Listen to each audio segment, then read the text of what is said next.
if I would talk about a particular subject. Před časem se mě Roman zeptal, jestli bych mohl promluvit o určitým tématu. Of criticism. O otázce kritiky nebo kritizování. So would you summarize what you said to me? Mm-hmm. Summary? Yeah. Mám to teda shrnout. Mně napadlo, že se tady pořád opakuje určitý téma. Ta doba, co znám Mikea, tak si vždycky vyskytne situace, že Mike má nějaký kritický přístup k nějakým názorům na buddhismus. A opakovaně se zdá, že některý lidi to trošku zklame, že to je málo soucitný. A někdy se z toho vznikne nějaký nedorozumění. A druhá věc je, že Mike na druhou stranu mi přijde typicky strašně tolerantní a laskavý, že vlastně nikdy nikoho nekritizuje za to, že má třeba jiný názor na buddhismus nebo čte knihy od nějakých jiných učitelů. Jo, čili ten zvláštní paradoxní kontrast mezi tím, jak je Mike kritický a jak je laskavý a tolerantní. Jestli by to mohl vysvětlit. Okay, so I start at a different place. If you read Dogen's teachings, začnu takhle. Pokud čtete Dogenova učení, he's often very critical of what he thinks are wrong ideas. Tak je často kritický k tomu, co považuje za špatný myšlenky. For instance, the idea of ancient Brahmanism. Například myšlenky starověkého brahmanismu. He says in the very first chapter of Shobogenzo. Úplně v první kapitole Shobogenzo říká about an Indian teacher called Seneca. Tak zmiňuje indického učitele Seneku, who said that there is a universal eternal spirit, který tvrdí, že existuje nějaký věčný duch, which continues after we die, který pokračuje po tom, co zemřeme, and continues on. A dál pořád pokračuje. And this is our real self. A že to má být naše pravé já. So the very first chapter he criticizes Seneca and says it's non-Buddhist views. Takže už v první kapitole Shobogenzo Mr. Dogen kritizuje tohohle učitele Seneku a říká, tohle jsou nebuddhistické názory. And throughout his writings he criticizes views which he says are non-Buddhist. A všude ve svých spisech narážíme na jeho kritiku nejrůznějších názorů, které Mr. Dogen označuje za nebuddhistické. Sometimes he uses very strong words. A někdy používá velmi silná slova. For instance, some priests who are teaching a certain kind of idea are worse than dogs in the street. Třeba někteří mniši nebo učitelé, kteří učí nějaké názory, nějaké učení, tak Dogen je označuje, nebo říká, že jsou horší než potulní psy na ulici. And so you can find lots of criticism of wrong ideas in Dogen's writings. Takže v Dogenových spisech můžeme narazit na spoustu kritiky jako špatných učení. I cannot guess what his voice sounded like when he was criticizing. Nemůžu odhadnout, jakým hlasem mluvil, když takhle něco kritizoval. Whether he was shouting, jestli křičel, or whether he was saying calmly. A nebo jestli to říkal v klidu. Nobody knows. Nikdo neví. But it's clear that he was very critical. Ale je jisté, že byl velmi kritický. In my own experience, my teacher, Gudo Nishijima, v mé vlastní, co je moje vlastní zkušenost, tak můj učitel Budo Nishijima was also very critical Byl taky nesmírně kritický. of ideas which he thought were not Buddhist. Byl kritický k názorům, které považoval za nebuddhistické. And as Robert said to me earlier, in extreme, he said, other than my ideas and Dogen's ideas, everything is rubbish. Jak to na to narazil Robert už dřív, tak on opravdu říkal, to, co není moje chápání nebo Dogenovo chápání buddhismu, jsou to všechno bláboli. That's a bit extreme. I don't think he said everything is rubbish. Myslím, že to už je trochu extrém, neřekl, že všechno jsou bláboli. But he dismissed most of the other Buddhist views. Ale odsoudil většinu jiných buddhistických názorů. Whether he knew them in detail or not, I'm not sure.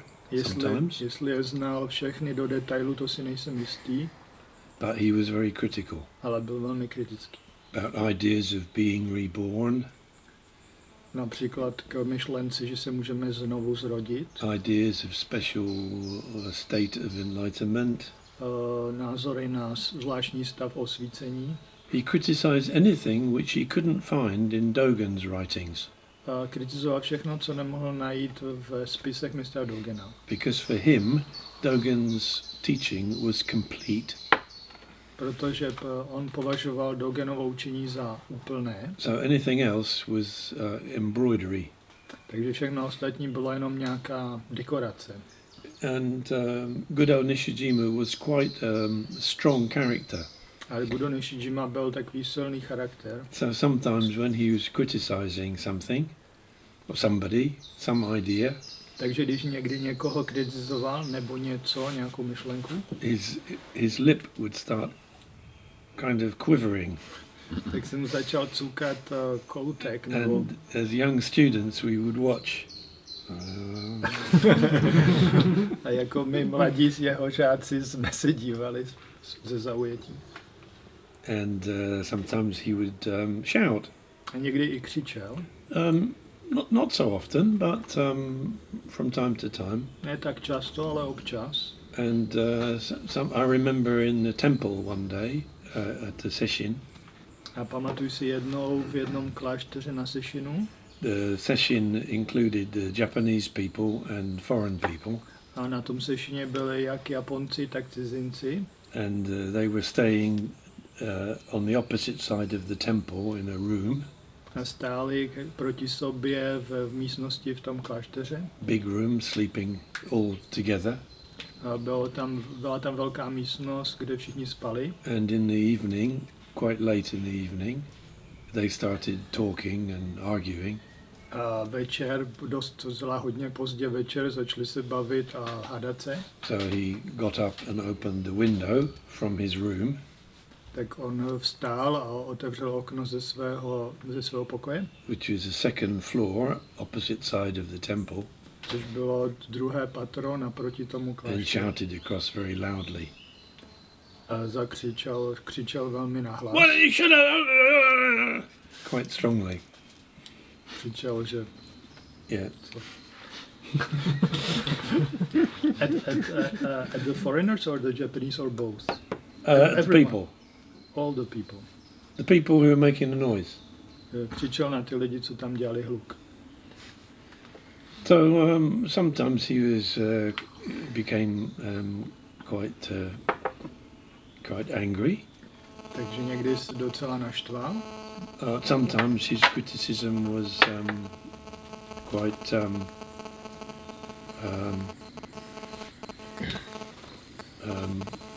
straightforward. Někdy jeho kritika byla dost přímočará. But although he criticized all other Buddhist ideas but Dogen's, ale ačkoliv kritizoval všechny buddhistické ideje kromě Dogenovy, when he was in his later life, he met some Tibetan teachers and so on. Později ve svém stáří se sešel s některými tibetskými učiteli a tak dále. And in front of them, he didn't criticize them.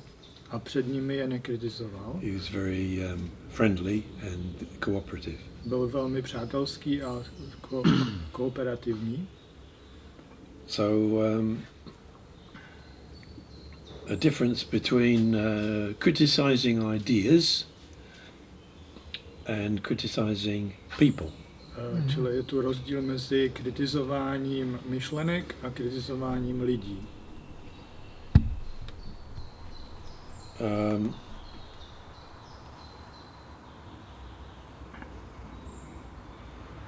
I also criticize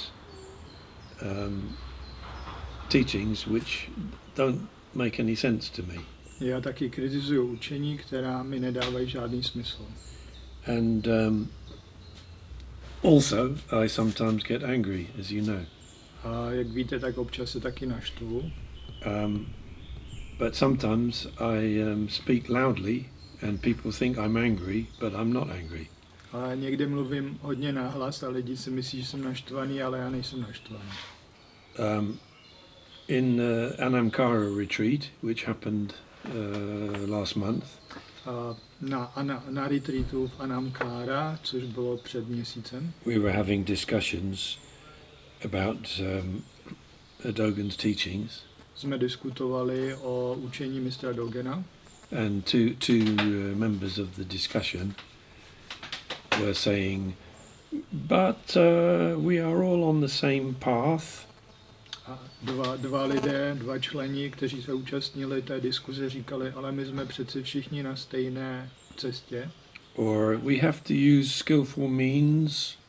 A musíme používat jak se to říká česky, skillful means. Dovedné prostředky. It's a very old Buddhist idea. Je to velmi stará buddhistická myšlenka. That the Buddha used skillful means. Že Buddha používal takové prostředky, jak navést lidi. So he taught people skillfully. Takže učil nějakým dovedným způsobem. According to the type of person and the type of situation. A podle toho, v jaké byl situaci nebo jaký člověk byl jeho žák zrovna. So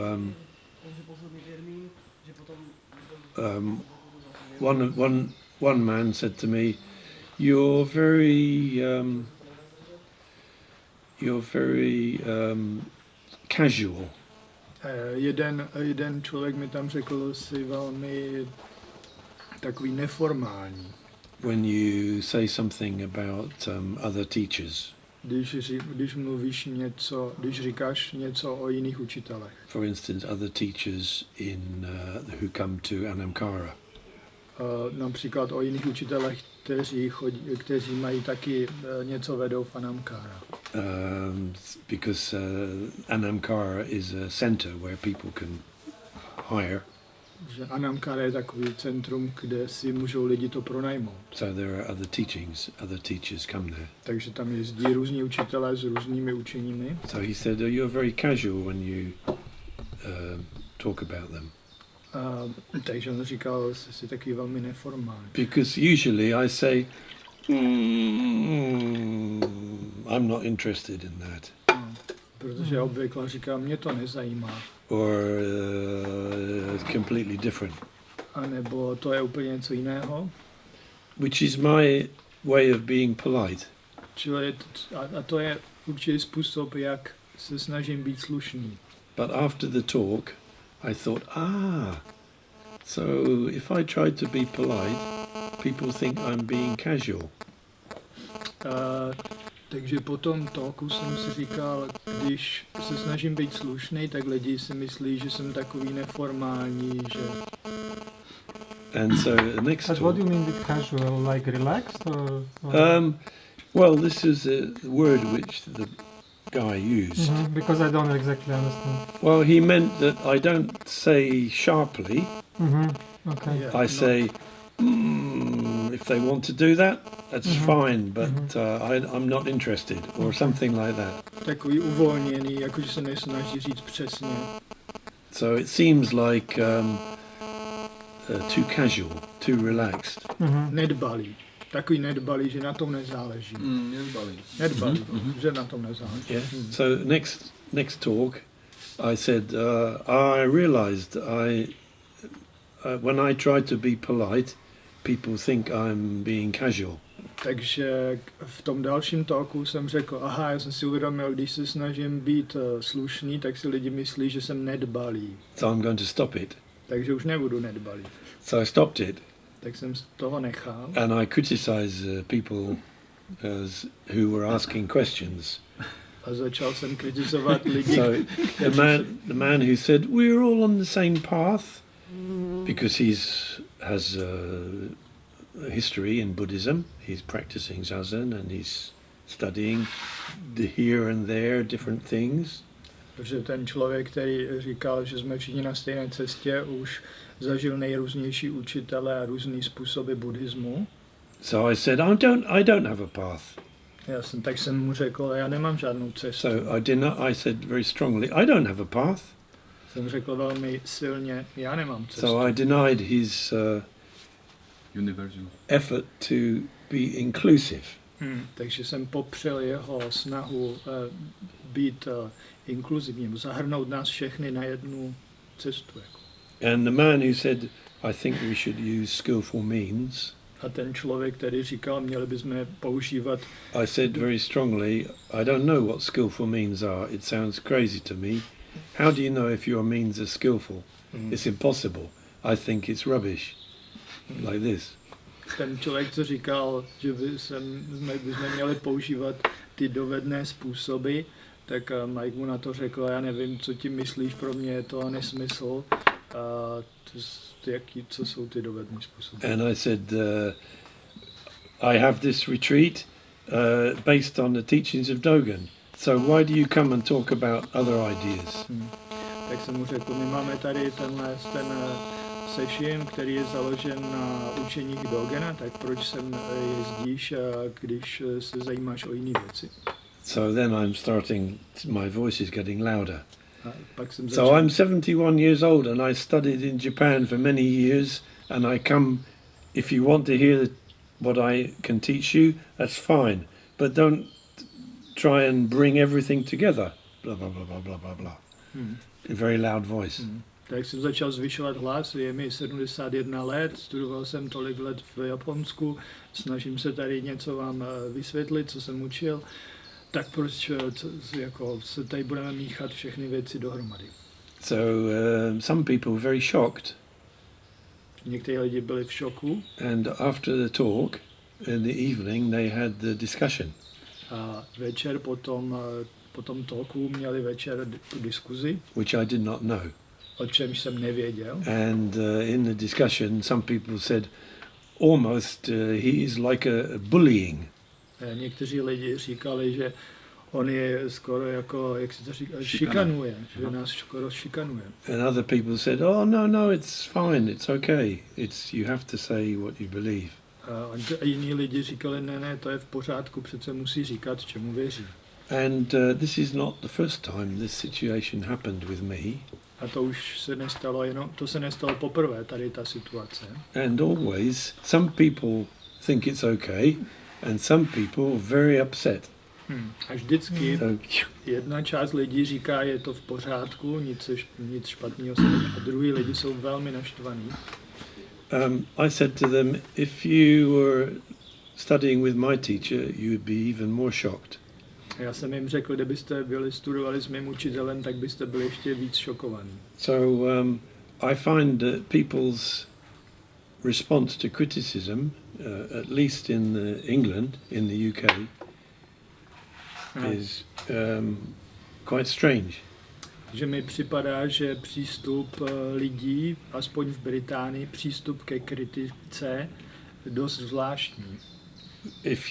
If you include everybody, all our ideas are okay. Pokud všechny zahrneme a řekneme si, že všichni máme dobrý názory. We can all do what we like.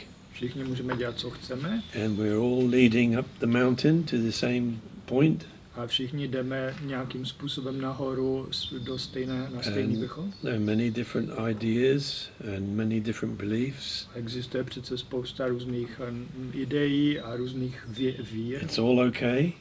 We're all in it together. Všechno je to v pořádku, všichni It's jsme, okay. tak je to v pořádku. But if you say, no, that's rubbish, Ale když řeknete ne, to je blbost, people very shocked. tak jsou lidi v šoku. I don't know if the situation is the same in other countries, Nevím, jestli je to podobný v jiných zemích, but I don't have any particular strategy for criticism, which is one of Roman's questions.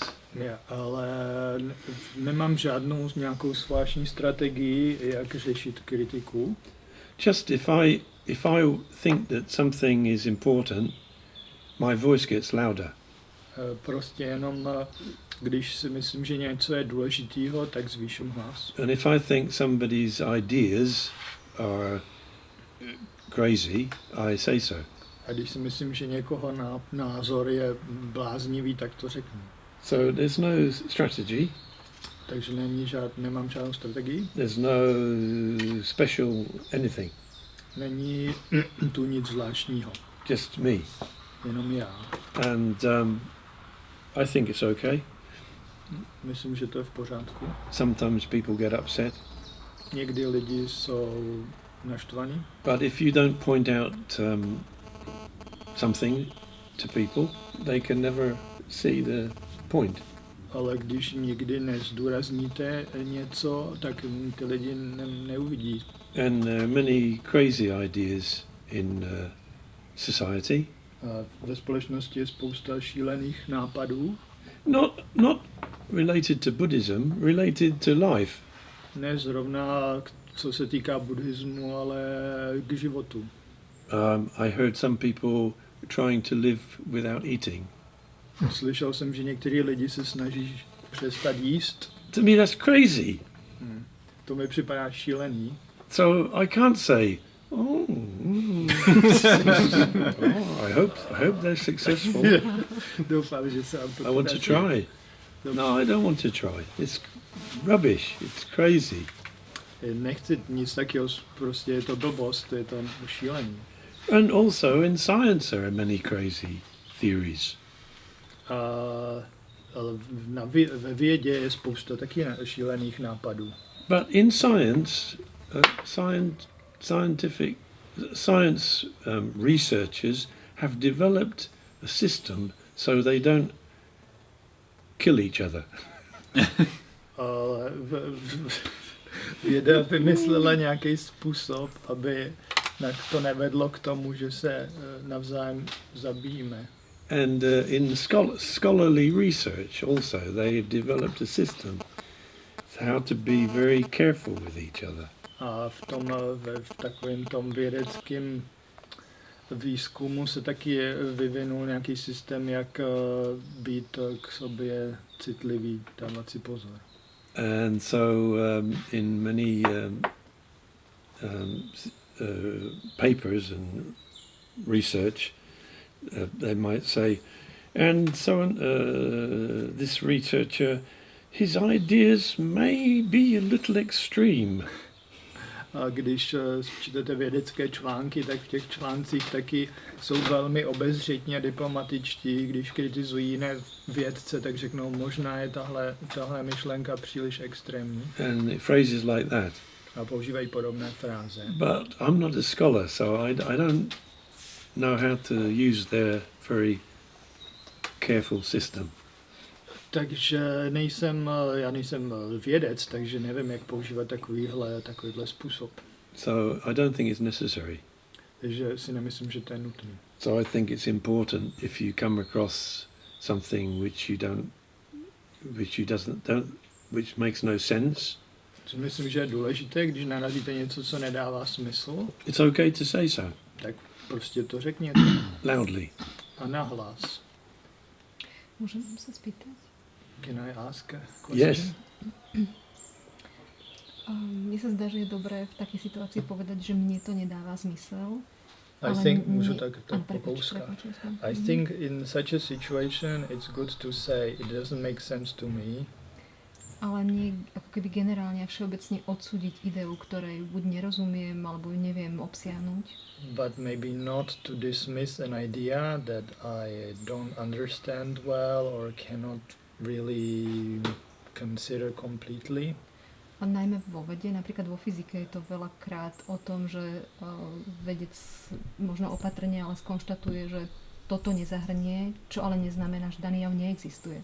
Iba jeho miera poznania nesiaha. That especially in science or physics, a science comes across an idea and says that he or she cannot completely grasp the idea, but maybe it's valid. Čiže ako keby nerobiť si nárok na absolútnu pravdu, ale na prehlásenie, ktoré obsahuje moju pravdu. Čiže nepoznám, nie je to pre mňa, nerozumiem. So the thing is not to state I know what absolute truth is, but say I don't have an experience. I haven't experienced this myself or something like that. In my world, this doesn't work. It doesn't make sense to me. Yes. It's a way to avoid conflict. A je to způsob, jak se vyhnout konfliktu. But there's another way. Ale existuje ještě jedna cesta. Which does not avoid conflict. Tam se nevyhneš konfliktu. Yeah. Ja mám taký krátky komentár, že si myslím, že rozdiel tej vedeckej cesty nie je v svojej slušnosti alebo v nejakom vyjadrení, ale v tom, že sa postaví nejaká hypotéza a potom tá hypotéza sa overí experimentom. To znamená, že tá hypotéza predpovedá nejaké výsledky a ten experiment to buď potvrdí, alebo nepotvrdí. A ten istý experiment môžu nezávislí rôzni ľudia potvrdiť, že to nie je len nejaký názor proti nejakému názoru, ale je hypotéza a experiment. In science there is a hypothesis. And then different people can do independently. The hypothesis makes some predictions, and the prediction is then validated by experiment, and the experiment can be then repeated by various another researchers. So it's not just about being polite or not being polite. It's not about one view against another view, but I think the most difference in scientific method is that there is this hypothesis and an experiment way. So I think this is very different to just saying something is like this or something like this. Oh, This okay. is my view. This is No, not my view. I'm not talking about that. Of course, science is based on experiment and repeatability. O tom nemluvím. Samozřejmě, že věda je založená na experimentech a opakovatelnosti. But I'm talking about that other part. Mluvím o té druhé části. So even though scientists have some method for testing out their theories, I když mají vědci nějaké metody, jak ověřit teorie, there are many situations where researchers produce very strange results. Yes, of často mají výzkumníci vědci přijdou s dost podivnými výsledky. So in life too, we're all experimenting with how to live. V životě taky my všichni nějak experimentujeme s tím, jak žít. And we're all testing out whether this way of living works. A taky zkoušíme, jestli tenhle způsob života funguje.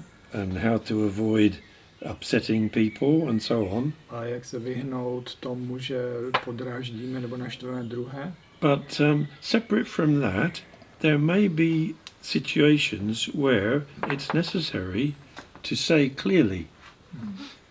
Not to say, which is sometimes my method, maybe, but no, no, no. I když můžeme v životě experimentovat s různýma věcma a zkusit, co nám funguje a co ne, přesto můžeme nezávisle na tom někdy říct, ne, tohle ne. Někdy můžeme říct nevím a někdy ne, tak tohle v žádném případě. Of course, you can't do it in many situations. For instance, in your profession, Samozřejmě je to třeba v tvý profesi, to můžeš dělat v různých situacích. or in sensitive negotiations. Když jde o nějaká citlivá jednání. But I'm fortunate in the situation where I am critical. I know some people may be upset. Vím, že některý lidi můžou být tím and some naštvaný. people will not be upset. Někteří ne. And so I accept that situation. A takhle akceptuju tuhle situaci. But still I want to say clearly. Ale stejně to chci říct jasně. So there was another situation in Scotland maybe 10 years ago. A byla další situace ve Skotsku možná před 10 lety. Where I criticized a woman who was had certain attitude during the talk. Kde jsem kritizoval jednu ženu, která předvedla takový určitý přístup během mého talku. And because I criticized her very loudly, protože jsem ji kritizoval velmi nahlas, she was upset. tak ona se naštvala. The other women were upset. Ty další ženy byly naštvaný. They didn't want me to have any more retreat in Scotland. A už nechtěli, abych tam měl další sešiny ve Skotsku. So I stopped. Takže jsem tam přestal. So it's okay. A to je v pořádku. But when she said to me, I talked to her afterwards, she said, I never came across a Buddhist teacher who was shouting loudly like you. Tak ona mi řekla po tom talku, později mi řekla, já jsem nikdy nepotkala buddhistického učitele, který by na mě takhle nahlas křičel. So I said, well, you have now. A tak jsem jí řekl, no ale teď už si potkala. So it's it's a little different situation for me because I will accept the result. Pro mě je to trošku jiná situace, protože já akceptuju tady ten výsledek. If you're trying to negotiate something in business, then you have to be compromised. Když se snažíte vyjednávat nějaké citlivé věci v biznesu, v obchodě, tak musíte kompromis někdy. But there are situations where compromise is not the best thing. Ale jsou situace, kde kompromis není zrovna nejlepší řešení. So it's a question of choosing. Takže je to otázka volby. In business life, in life in society, maybe compromise is a better situation. Možná v osobním životě nebo v obchodě je lepší dělat kompromisy. But sometimes it's good to hear something straightforward. Ale někdy je dobré slyšet něco přímo. So I think the difference is that you shouldn't have an idea which way. We should have. Should not. We shouldn't. Neměli bychom mít představu jak. So depends on the situation. So as you said, to compromise, to find a way to work with other people is very important. Jak jsi říkala ty, že je velmi důležitý, když spolupracujeme s ostatníma, jak se chovat. Very important. Velmi důležitý. But sometimes the situation needs something direct. Ale někdy situace vyžaduje něco přímého. And this is my point. A to je... So not only one way, not only the other way, but že jde o to ne být vždycky diplomatický a ne vždycky přímý, ale v různých situacích. we should be brave enough to choose. A měli bychom být dostateční vybrat si. Because we don't know the result of our actions, actually. Protože nevíme výsledek našich akcí. Sometimes we feel our actions are very bad and we feel very guilty. Protože někdy máme pocit, že výsledky našich činů jsou velmi špatný a cítíme se pak velmi provinile. But later we find that actually what we did changed some situation And in the long run, that situation was very helpful. A někdy si můžeme všimnout, že to, co jsme udělali z dlouhodobého hlediska, mohlo vlastně něčemu pomoct. Sometimes the opposite. We feel that we handled the situation very well. Někdy naopak máme pocit, že jsme to vyřešili skvěle, but the result is not helpful. ale ten výsledek není moc užitečný. So many situations. Takže se různé Many situations. mnoho situací. But I'm not talking about when we're in society in our job or a specific situation which involves law or money or whatever, then we are restricted. Ale když jsme v osobním životě nebo v práci, co se týká peněz nebo práva, tak jsme omezení. So we should obey the laws of where we are working. Že bychom měli poslouchat ty pravidla, tam se přizpůsobit pravidlům, kde pracujeme. But we shouldn't allow the laws of our job to imprison us. Ale neměli bychom dovolit, aby pravidla našeho zaměstnání nás věznila. We shouldn't allow society to take away our freedom. Neměli bychom společnosti dovolit, aby nám vzala svobodu. As long as we remember every action has a result. Pokud pamatujeme na to, že dokud pamatujeme na to, že každá naše akce má nějaký výsledek. But Roman said to me earlier, you are very kind to your students. A Roman mi řekl před nějakou dobou, že jsi velmi laskavý ke svým studentům. And you never tell them what to do. A nikdy jim neříkáš, co mají dělat. So it's true, I can't tell anybody what to do. To je pravda, nemůžu nikomu říkat, co mají dělat. I try to tell myself what to do. Snažím se sám sobě říkat, co dělat. But usually I don't listen. Ale většinou se neposlouchám. So I have to try again. Takže musím zkoušet znovu. How can I tell somebody what to do? Takže jak mám někomu říkat, co má dělat? Why should I tell you what to do? Proč bych vám měl říkat, co máte dělat? You can read whatever you want. You can practice whatever you want. You can come or you can leave. Můžete číst, co chcete, můžete cvičit, co chcete, můžete přijít nebo odejít. I don't mean I give you permission to do anything you want.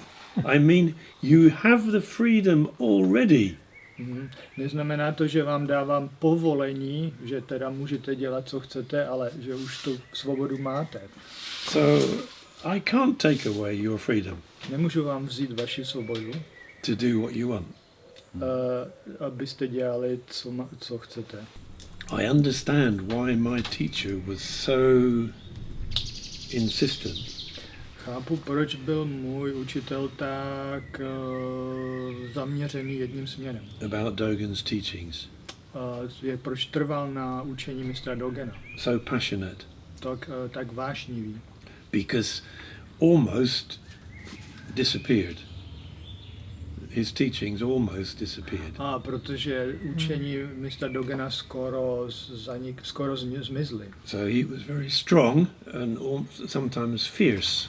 Takže byl velmi silný a někdy takový ohnivý. And this was a situation for him is real. A to byla pro něho situace skutečná. He was born in 1918. Maybe. Narodil se asi v roce 1913. His grandfather was a samurai. Jeho dědeček byl samuraj. So his history lived through this period in Japan. On vlastně z jeho minulost byla, že jeho předkové prožívali tato období v Japonsku. Where Buddhism was almost destroyed. Kdy buddhismus byl téměř zničen. But he spent his life studying Dogen's writings. Ale on strávil život tím, že studoval spisy mistra Dogena. And he saw something realistic. A viděl tam něco realistického. And he wanted to to spread those teachings. A on chtěl předat tady ta učení. And I feel the same in England. A já mám stejný pocit In the West. v Anglii na západě. So many crazy ideas.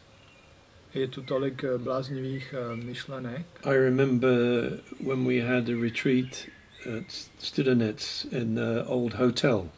Pamatuju si, jak jsme měli session ve Studenci ve starém hotelu. And somebody said to me, Kaisen said, your Buddhist teacher is the most important person in your life. More important than your parents or your children or your husband or your wife.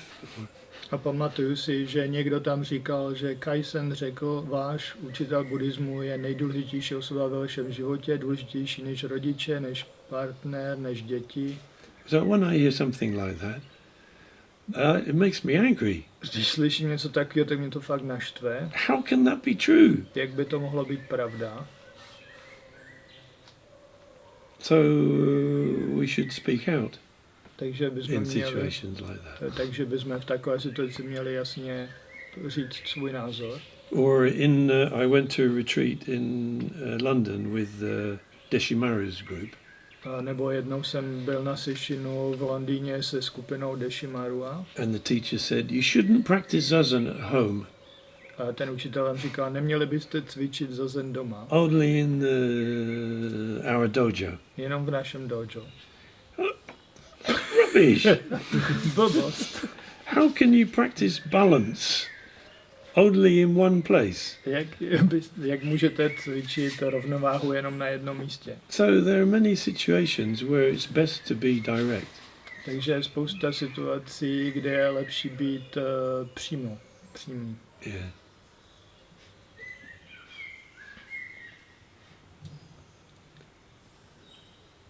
And the precept against criticizing other Buddhists, does it matter?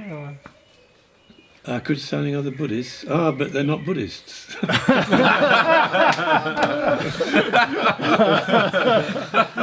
This is called rational. No, it's important, yes. I try not to criticize other people who are sincere and who are practicing balance in their lives. So I try not to say anything. Co se týká těch předpisů, neměli jsme kritizovat jiné buddhisty, tak je to pravda, že se snažím nekritizovat lidi, kteří jsou upřímní, kteří se snaží cvičit, kteří se snaží žít poctivě. Yeah. It's important. I remember I once read on a Brad Warner's blog, he explained how he felt when he met Nishijima for several weeks or months. Yeah. He thought Nishijima was a kind of crazy, extreme kind of fascist, telling everyone only this is true. Yeah. But then, and he was like, I'm not going to follow this guy. He's too narrow-minded. Yeah. And after some time, he was more and more interested. Yeah. And then he realized that there is maybe something valuable or valid in the teaching. Right. And then later, of course, he understood more. Right. Když jsem narazil někde na článek Brada Warna, jeho první dojmy z Nishijimy Roshiho byly, že to je nějaký bláznivý jak fašista, který tvrdí, jenom já mám pravdu, já vím, jak to je. A že Brad Warner k tomu měl úplně odpor, ale z nějakého zvláštního důvodu prostě dál chodil na ty přednášky, i když se mu to nelíbilo, tak nakonec zjistil, že tam cítí, že tam v tom je něco autentického, něco pravdivého. No a pak nakonec se stal žákem.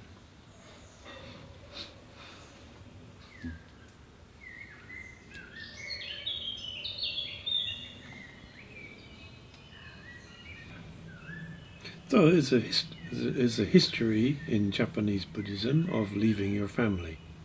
V japonském buddhismu je taková tradice nebo historie, kdy se opouští rodina. Because in ancient times it was necessary to leave your family to go and live in a temple. Protože ve starých dobách bylo důležité opustit rodinu a žít v klášteře. There weren't any weekend retreats. Nebyly žádné víkendové sešiny. Or seminars. in the cities. Nebo semináře ve městech. If you wanted to study Buddhism in ancient Japan, you needed to become a monk. Když jste chtěli studovat v starověkém Japonsku buddhismus, tak jste museli se stát mnichem. And monks were often referred to as shuke. A často se o mniších mluvilo jako o shuke. Shutsu means to leave. Shutsu znamená odejít. Ke means house or home. Ke znamená domov nebo dům. So shuke means leaving home. Takže shuke znamená opustit domov. So monks and nuns were people who left their home. Takže mniši a mníšky byli lidi, kteří opustili domov. But it's not necessary now. Ale dnes už to není nutný.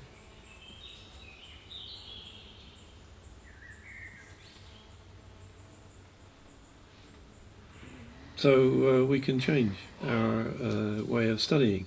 We can have retreat in Shata Udoli Slunka. Můžeme mít session na chatě v údolí Slunka. For example. So it's not necessary to leave home in the same sense. But there is a sense in which we leave family life in some way. Ale určitým způsobem opouštíme život v rodině. But wasn't it in temple much more intense practice? Yes. A není v chrámech mnohem intenzivnější cvičení? I don't think so. No.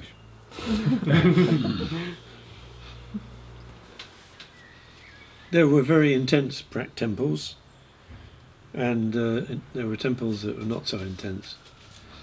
But we can imagine very severe training, but I don't think all temples had very severe training. V některých klášterech byl asi hodně přísný, tvrdý výcvik, jinde ne. V některých možná to bylo hodně tvrdý. But society was very different in those days. Ale tehdy byla společnost velmi odlišná. So, for instance, in Dogen's case, if he stayed with his father's family in Kamakura. V dobách Dogena, když žil v rodině jeho otce. Kdyby ne. Co? If you live. Kdybyste tam byli v Kamakuře. His life must have been very severe. Ten život tam musel být strašně because he is a noble person. Že on byl už jako šlechtic.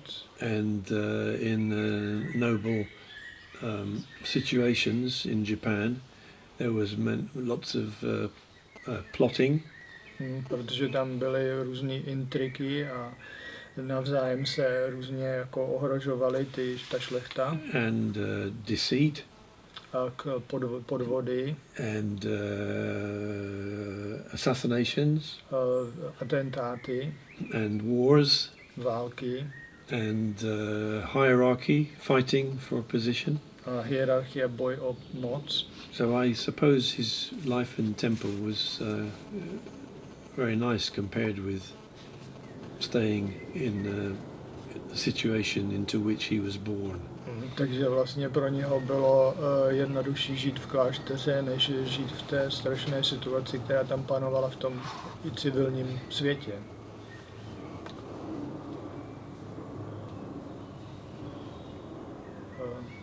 Yeah, so paradoxically for us today, when we imagine we go to a temple in Japan, it's an idea of very strict practice and something very extreme. But in those days, it was kind of ironic that it was a kind of protection and leaving the dangers of everyday life. So it's like opposite, maybe. Že to vlastně paradoxně vlastně dneska se díváme na, když si představíme, že bychom jeli cvičit někde do japonského kláštera, tak je to představa strašně tvrdého režimu a že paradoxně pro ně to bylo obráceně, že oni vlastně do toho kláštera šli pro vlastně k trochu klidu a bezpečí před tím strašným světem venku. To take refuge in the Dharma. že vlastně tam nacházeli útočiště v Dharmě, Famous expression. což je slavný výrok.